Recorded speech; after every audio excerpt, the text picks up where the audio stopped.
নমস্কার, সবাইকে স্বাগত জানাই দুর্বার রান্নাঘরে। পুরনো বন্ধুদের জানাই অসংখ্য ধন্যবাদ, নতুন বন্ধুদের স্বাগত। আমি ঝিঙের একটা রেসিপি তৈরি করলাম, এটা ওপার বাংলার।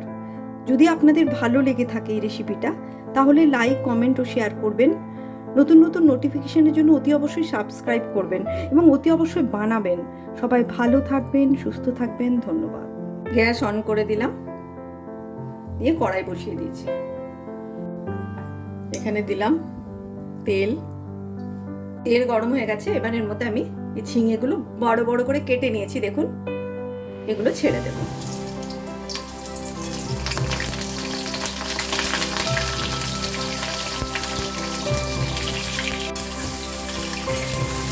ঝিঙেটাকে ভেজে নেব।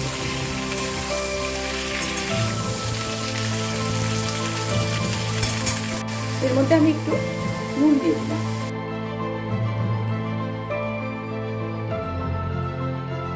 এটা ভাজা হয়ে গেছে, ঝিঙেটা তুলে নেব।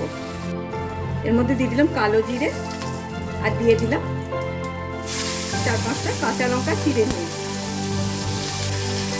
আমি এখানে নুন আর হলুদ নিয়ে গুলে এর মধ্যে দিয়ে দিলাম।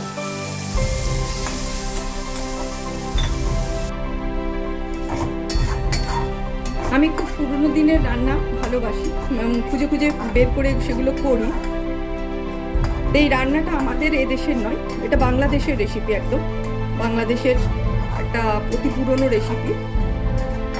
এটা আমি একটা পুরনো বই থেকে উদ্ধার করেছি, মানে আমার কাছে রান্নার অনেক বই আছে, সেখান থেকে উদ্ধার করেছি। তো এটাকে বলে কৌড়া। তো অনেক সবজিরই হয়, হ্যাঁ। তো আমি ঝিঙেটা দেখলাম, ভালো লাগলো। আমি ঝিঙের কৌড়া করেছি বাড়িতে আগে করে, মানে 2-4বার করে খেয়েছি, ভালো লেগেছে বলে আপনাদের জন্য এটা আমি তৈরি করছি। এবার আমি গ্যাসটা কিন্তু আমি একদম সিমে করে দিচ্ছি। আমি এর মধ্যে এবার এটা দিয়ে দেবো, এই ঝিঙেটা। এবার গ্যাসটাকে বাড়িয়ে দিয়েছি। ঝিঙের জল ভেজে রেখেছিলাম, তাতেই কত জল বেরিয়েছে। আবার এভাবে একটু কষে নেব। ঝিঙে ভাজার সময় নুন দিয়েছিলাম, আর একটু নুন দেব।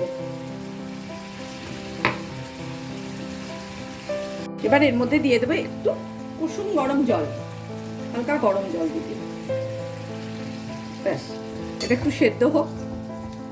এটা ঢাকা দিয়ে দিলাম। স্বাদ মতো চিনি দিলাম।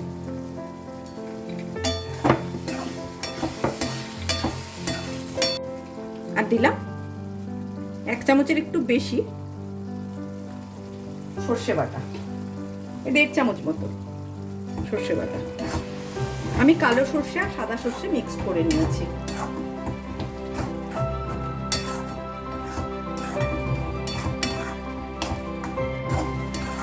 তৈরি হয়ে গেল ঝিঙের কৌড়া। গ্যাসটা অফ করে দিলাম।